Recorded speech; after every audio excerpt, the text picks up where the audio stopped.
Hello, thank you, and welcome for this next session in the Festival of Identities.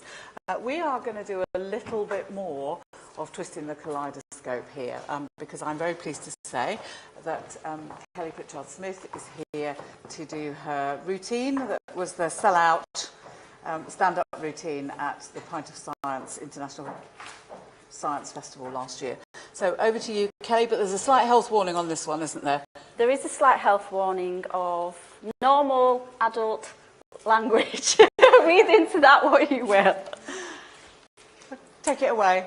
So, hi, I will be referring to notes because it was like a year ago that I did this, so if I do refer to them, you know why.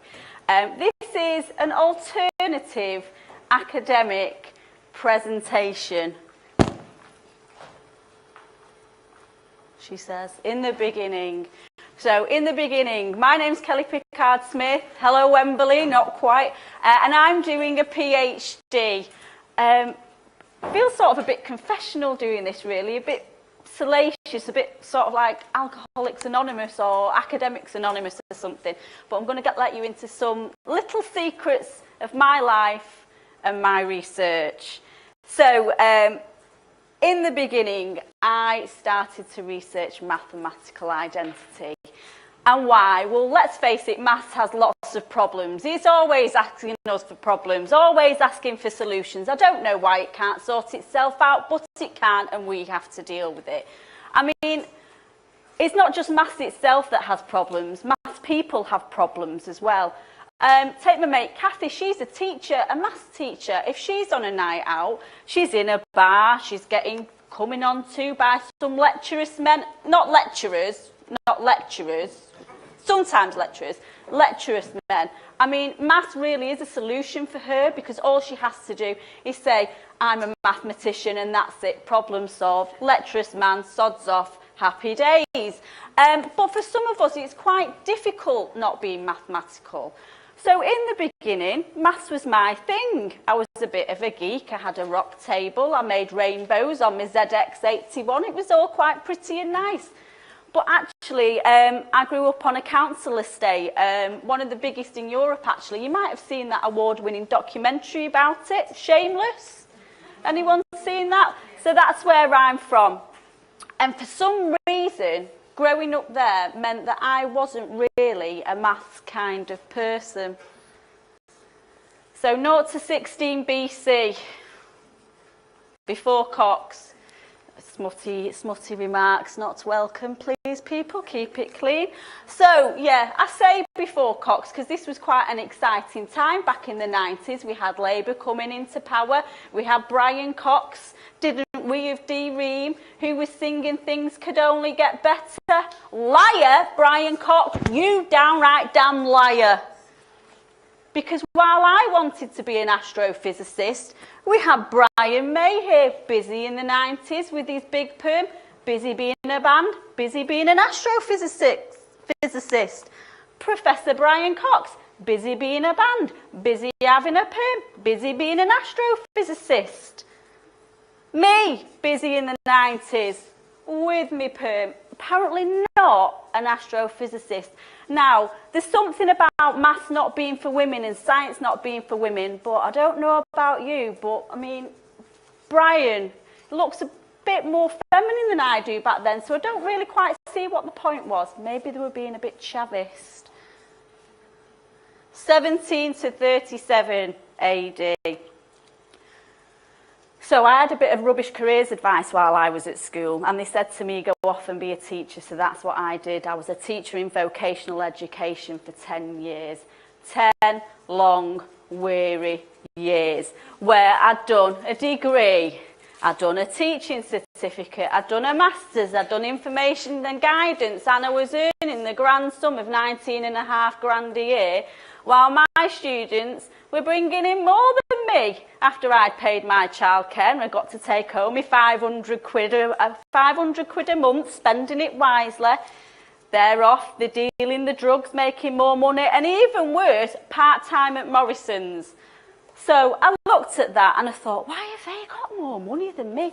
why are they doing better than me? Why are they calling me a stupid twat because of the careers advice that I'm giving them to go on and go and be a hairdresser or go and be a mechanic because I was teaching and giving advice back on the estate where I grew up.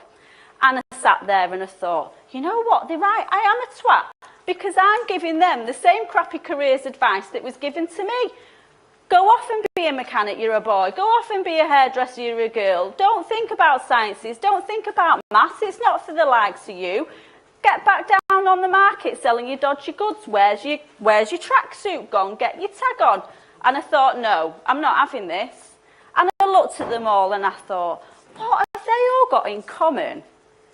And why are they earning more money? And I thought, they're all students. That's it, the light bulb moment. I need to go off and I need to be a proper student back at university. So that's what I did. I went off to university to do a PhD, looking at maths, looking at identity and why it wasn't for people like me with dodgy perms who like clubbing in the 90s. After D-Ream, after the dream. So my research found this basically. The story I had back 20 years ago, back on the estate where I couldn't do maths, is pretty much the same story it is today. All the blokes are maths people, all the geeks are maths people. If you're a nice, attractive woman, woo, you are not a maths person. And that really pissed me right off. 38 AD, we're coming up to a pivotal emotional time in my life. The Middle Ages. So I've hit this time in my life now where I'm heading to 40. There's a bit of a sort of a midlife crisis going on. I've quit a job, I've got no money, I'm back being a student. I'm having to watch the pennies even more. I'm realising maths is not just about the big abstract things, it's about the little things. I'm becoming like the psychic Sally of the maths world. I see maths people and maths everywhere. It's when I go and do my shopping, when I have to go and do my Martin Lewis Money Saver Downshift Challenge, and I swap my Warburton's Balm Cakes to Store's Own, because that's how I roll now. I get myself a slow cooker. I cast no aspersions on its intelligence. I mean, it's just helping me out with my cooking and my budgeting. Period maths. I've had 2 kids, I don't want no more. It starts to all get a little bit tricky. So, you know, you everyday people out there, maths is really there, it's in everyday life, it's in everything you do. You're trying to instill this into the kids, how to use maths, how to work it out. It can be very beneficial from a family planning point of view. So this is how you work it, apparently. 14 days from the day of your last period is ovulation. If you have unprotected sex, 9 days from the first day of your ovulation, there's an increased probability of pregnancy. So there you go, that's how you know maths can help you with your family planning and your sex life and keeping safe and all that. Unless, obviously, you ovulate until the expected first day of your next period is less than 10 days. So then it starts to get a bit complicated. So then you think, maybe I should have done high school maths because maybe I won't be sat here now with a clear blue or a first response telling me I'm going to have a baby. Or better still, you know, put a cover on it. Time maths. Time maths. Maths is gendered. It's not just that maths is for men and it's not for women. We do different kinds of maths, us women. We have different time scales to men. Men, you have different time scales to us. 20 minutes going out, choosing an outfit. 5 minutes, getting rechanged back into the first outfit. We know, girls, it looked the best. It always does. Why do we waste our time on all the others? Just a quick 5 minutes reapplication, and we say we'll be ready in 10. But this, strangely enough, us getting ready to go out, correlates rather exactly to how long men say they're going to get home from the pub. 20 minutes, leisurely finishing the pint. I'll just nip in, quick second. My mate's turned up, oh God, I've got to get this third one down, mate. So that quick, I'll be home in 10 minutes. Is half an hour. So that's how you can work out whether maths for men or for women. Women, we say it takes 10 minutes to get ready, it takes us half an hour. The men folk will tell you, it's 10 minutes and I'll be home from the pub, love. Yeah, expect me about 20 minutes after. Maths is for everybody. 40 plus. This is the future. So I'll just take you back slightly. So I'm a mum to two. They were quite young when I started all my studying and my PhD. And I've got into my monetary budgeting, my slow cookers, my household appliances. But, you know, being a mum's difficult. And this is what friends look like, really, after babies, after pregnancy, after 40. You're a group of faceless random people that meet on a Facebook site, and you talk about sex, you talk about periods, you talk about shit, like students do really. I mean sex, and you know, but not shit like stuff, like I've got to get my shit together, or look at all this shit because it's a mess. I mean, like actual shit, like baby shit. What colour is it? When are they going? How frequently are they doing it? And this shit basically made me lose mine and think, I've got to get my act together. So to get a little bit of encouragement for doing a non-traditional academic stand-up type performance, I posted this on my mum's group for some support. I said, I'm going to do a bit of stand-up comedy, me. And I got a few comments, oh, good luck with that. LOL, smiley face. And I thought, God, they're really encouraging, aren't they? I'm quite good at this comedy thing already. Thank you very much.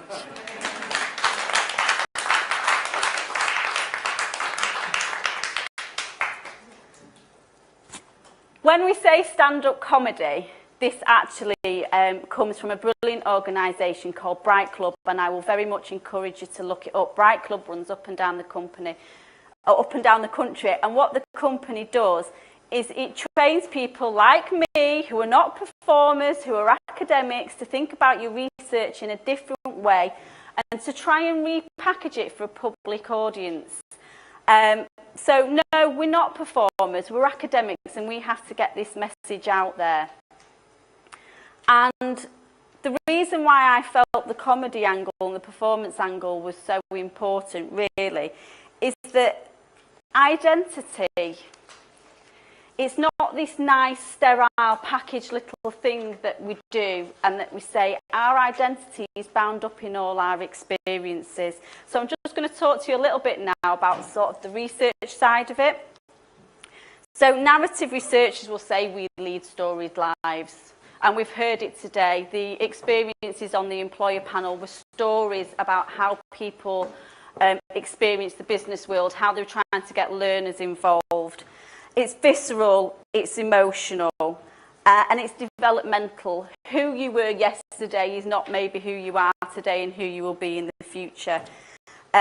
Identity is stories we tell about ourselves, stories we tell about ourselves to ourselves, and stories other people tell about us have been said of being able to bridge the gap between culture and education and inequality and disadvantaged, and who and why people can succeed in education and in the workplace.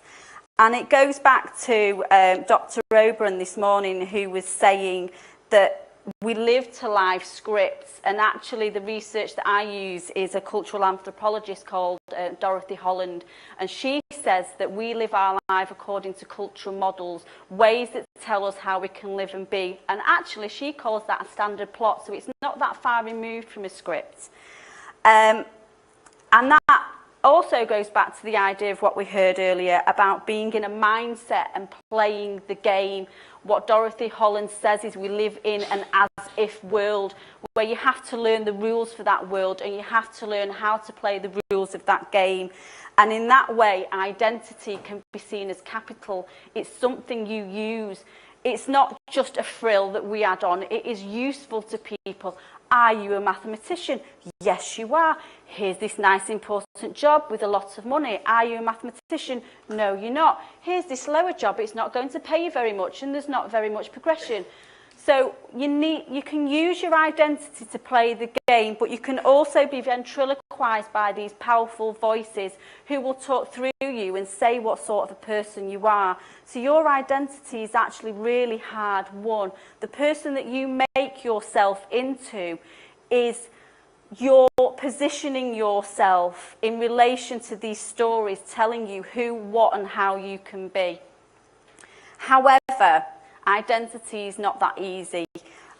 We story ourselves from past experience, and it's not often up to us actually what experiences we take on and deem are important. They can also be very culturally specific.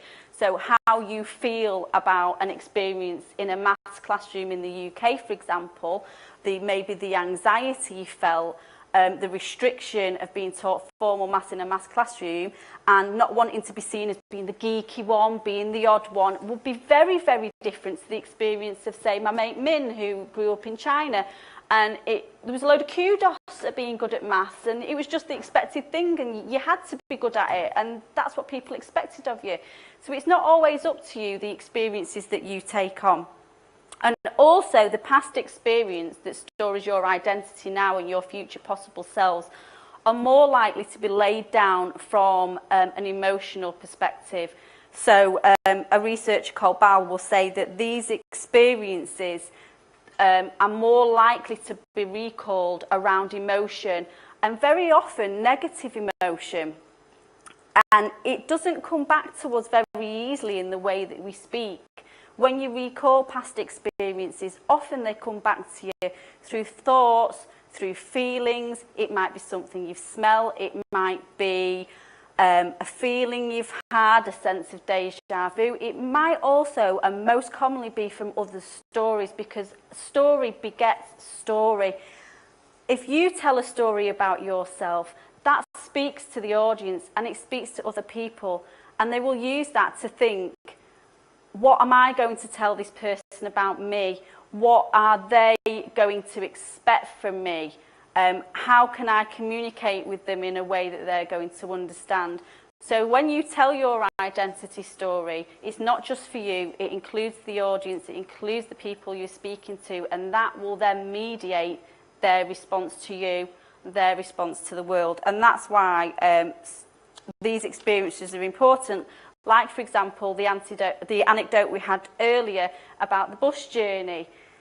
We often don't talk about identity in very clinical ways. It will be, let me tell you a story about when I was on a bus and I met this person, and that's how we live our lives. So what I actually did was I looked at how we could explore identity. And I went back to performance theorists, so two guys, Turner and Schechner, and what they say is that performance is a way to look at the social rehearsal that we all go through when we play ourselves in everyday life. And I'm going to show you now, if it works.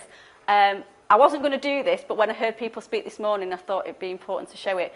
A short clip from a film I've made about maths identity. It's with 3 postgraduate maths students, and it's an improvisational parody, because this idea of being very easy to recall negative emotions, actually there's quite a fine line between comedy and tragedy.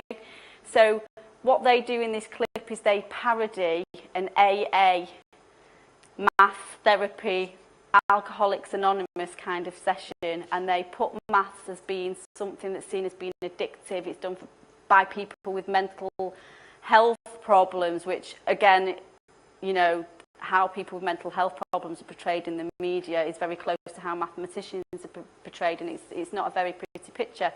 But through the parody, through the comedy, it actually makes ridiculous these notions and ideas that we have about maths people and who can be maths. And it also brings up some of these ideas about why women in particular might not go into STEM and engineering despite these new initiatives to sex up maths. I'm shaking my head because the video, we're not quite clear what video to play for you.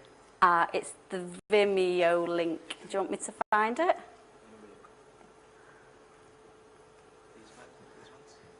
So it's this one here, so you can just open it up big and click play. Yeah,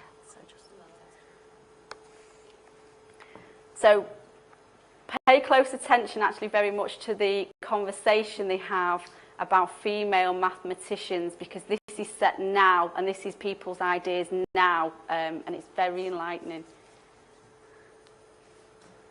Oh, it's gone back to the beginning. I'll scroll through. Yeah, it's reset itself to the beginning. Oh, and we don't have volume. Just improvise it. Are you a therapist? I don't know if you can.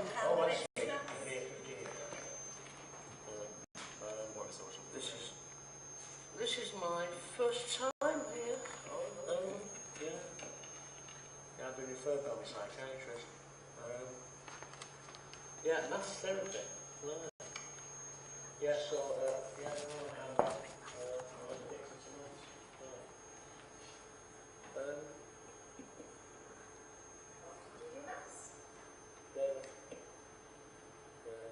sometimes I don't like it because I don't get to the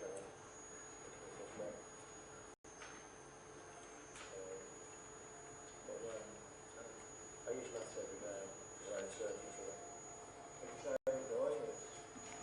Really glad you can't put that for it, that's unfortunate. So in your iPod, you've got Fourier transforms, complex algebra.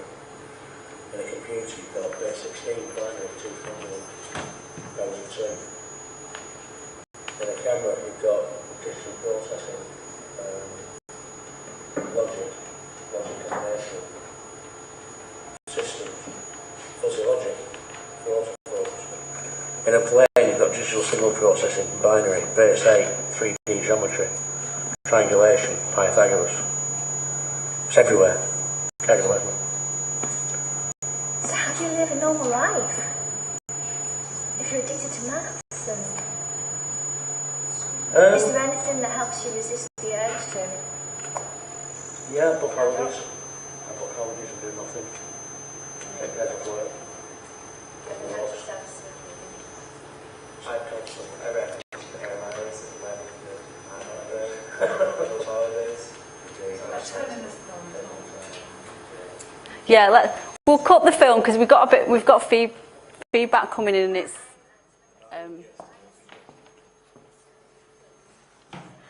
yeah, there's a lot of feedback from the film. What they actually do is they parody this maths therapy AA group, where they're mathematicians that have been sent there because they're addicted to maths. Mathematicians are seen as not being able to live the life without being so caught up in maths that it causes them some sort of mental distress. And it's a common image that often puts young people off from going on to do maths. They've tried to remedy this by sexing maths up, and in particular you'll see in the media you have people like Carol Vorderman and more lately Rachel Riley, and they have a really funny conversation a few minutes on from this where they're discussing their favourite mathematicians, and it's a bit like an X Factor of maths. And the mathematicians that they bring up are male, are all very weighty and all very heavy, you know, it's all these old Palian, we call them, pale white male mathematicians of the past. And when they try and recall female mathematicians, it's not the academic side, it's the TV sexed up side of maths.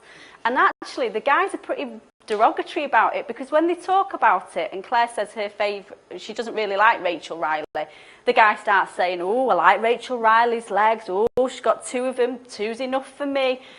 So how useful the sexing up of a mathematical identity is questionable when we're really still objectifying women and we're not looking at women for their intelligence. And also particularly for teenage girls trying to form an identity. Teenage years are very crucial times, and even if I sat in a room full of genius mathematics, how many of them might hold their hands up and say they feel like a genius, and then also say they feel like a supermodel, because this is the kind of image they're giving out. We're still saying there's an identity for maths. We still say, it used to be maths is for geeky genius people. Now it's for beautiful supermodel genius people. We're not saying it's for everybody, so it's still very divisive. And for teenage girls in particular, who we know at that time in their life are unconfident with their intelligence because there's a dichotomy between being intelligent and female, but they're also struggling with body image and the pressure from the media. So we really need to question mathematical identity and how it's portrayed, and maybe think more about the usual normal stories, like the having to budget, the having to buy, you know, cheaper bread, the having to work out your period to know if you're going to have a baby or not. Maths is for everybody, it's everywhere, it's often invisible, but it's a very, very important aspect of people's identities. So to just close off from that, we heard there were no easy answers on the employer panel to identity. That is, you scratch the surface and it's very complex. It's messy, it's salacious, it's provocative. There are hidden stories behind people's mathematics and people's mathematical identity. It's about thoughts, it's about feelings, it's about emotions. So when we're collecting and presenting identity data in any form, it doesn't just have to be about maths. People's identities are not clean cut, they're not this sterile statistic you see, or this nicely cleaned up piece of quote that you might see in a report somewhere. It's sweary, it's messy, sometimes it's not very PC, but that's the reality of people's lived identities, and you need to think about that and how much you represent that in identity data. Thank you.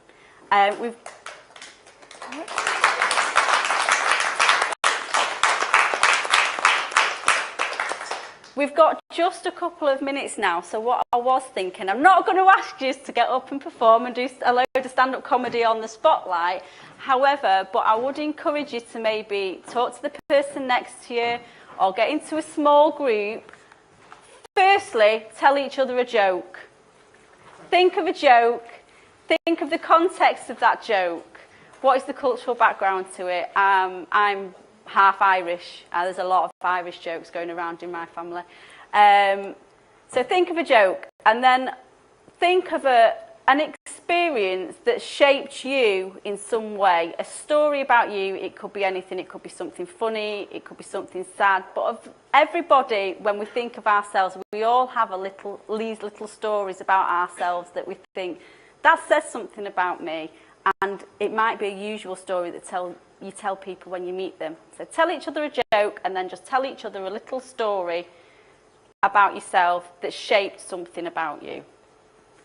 We've got about 10 minutes, and then we'll wrap up after that.